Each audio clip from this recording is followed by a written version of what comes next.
নির্বাচন প্রসঙ্গে আপনার কাছে জানতে চাই যে আগামী নির্বাচনে আপনার ভূমিকা কি হবে? আপনি কি সরাসরি নির্বাচন করছেন?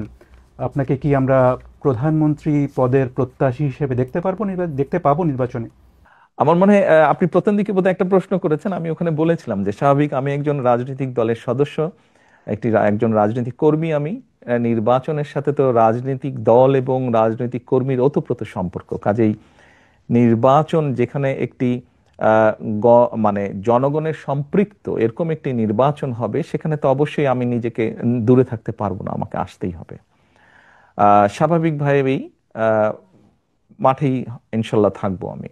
আপনি আপনার প্রশ্নের পরের যে অংশটি ছিল, আহ, দেখুন, আমি মনে করি এটির সিদ্ধান্ত বাংলাদেশের জনগণের। এটি তো আমার সিদ্ধান্ত না, এটি সিদ্ধান্ত নেবে বাংলাদেশের জনগণ। কিন্তু আপনি নির্বাচনে অংশ নেবেন কিনা সেই সিদ্ধান্ত তো আপনাকে নিতে হবে।